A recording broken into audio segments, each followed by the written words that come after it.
pun mulai membaik. Dan sebagai hadiah, Lingdong memberikan mutiara tersebut kepada adiknya dengan syarat kejadian ini harus dirahasiakan, termasuk dari kedua orang tuanya.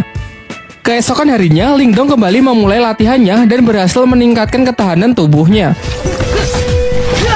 Selain itu, kini secara sadar ia bisa memasuki dimensi rubah dan tempat itu ia jadikan sebagai tempat latihan.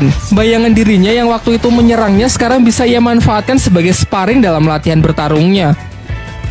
Singkat cerita, hari turnamen pun telah tiba. Di putaran pertama, Ling Hao bertarung melawan adiknya sendiri, yakni Ling San. Dari segi kekuatan, kecepatan maupun pengalaman bertarung, jelas sang kakak lebih unggul. Di putaran kedua, Qing Tan maju sebagai penantang selanjutnya karena tak ingin dinikahi oleh Ling Hao. Namun lagi-lagi Ling Hao menunjukkan kemampuannya yang memang berada di level yang berbeda. Tak lama setelah itu, Lingdong akhirnya datang dan maju sebagai penantang terakhir. Dalam pertempuran itu, semua dibuat sangat terkejut melihat peningkatan kekuatan tempur Lingdong, ditambah lagi ia mampu menggunakan teknik tinju 7 suara. Belum lagi peningkatan durability-nya yang mencapai level tinggi dapat menahan seluruh tekanan yang diberikan oleh Ling Hao. Tak hanya mampu menangkis seluruh serangan dari lawannya, Lingdong yang mampu mempraktekkan latihannya di dalam dimensi lain dapat melancarkan serangan-serangannya yang secara akurat membuat Ling Hao sangat kewalahan.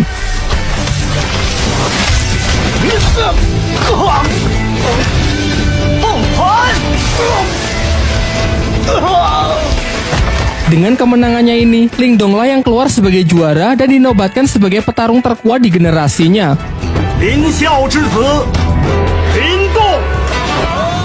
Setelah turnamen berakhir, kakek Lingdong selaku ketua klan Lin menjelaskan kepada kedua putranya bahwa dua klan tetangga, yakni klan Lei dan klan Xin akan bergabung melalui pernikahan anak-anak mereka.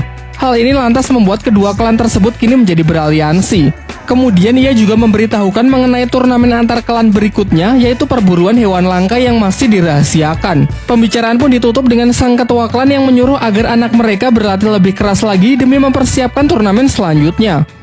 Sementara itu, ketua klan Lei juga mempersiapkan putranya yang bernama Lily untuk mengikuti turnamen antar klan tersebut. Kekuatan dari Lily ini sangat dibanggakan oleh sang ayah karena ia telah menguasai ketahanan tubuh level atas yang siap mengalahkan petarung-petarung dari klan Lin. Singkat cerita, turnamen antar klan pun digelar. Di sini ayah Lingdong memberitahu putranya bahwa pertandingan kali ini adalah perburuan hewan langka, dan Lingdong diharuskan menaklukkan hewan langka yakni singa api yang terkenal sangat buas. Namun aturannya tak perlu sampai menangkapnya, karena Lingdong hanya perlu mengambil sisik yang berada di ujung ekor hewan tersebut agar bisa menyelesaikan pertandingan kali ini. Diperlihatkan semua peserta pun telah berkumpul, termasuk putra dari tuan rumah yakni bernama Wu Yun. Di awal-awal saja ketegangan sudah terjadi di antara para peserta karena Lily yang terlalu menyombongkan dirinya. Singkatnya, aturan pun dibacakan di mana mereka harus mendapatkan sisik singa api agar bisa memenangkan pertandingan dan dilarang keras untuk berusaha saling membunuh satu sama lain. Ketika Lingdong bersama adiknya berusaha menemukan singa api, ternyata Lily bersama timnya berhasil menemukannya terlebih dahulu. Namun mereka terlihat kesulitan menaklukkan hewan buas tersebut.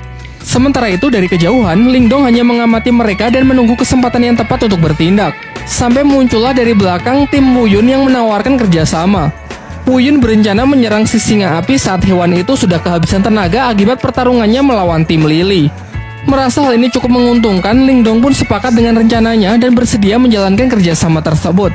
Setelah menunggu momen yang tepat, mereka pun bersama-sama menyerang tim Lily.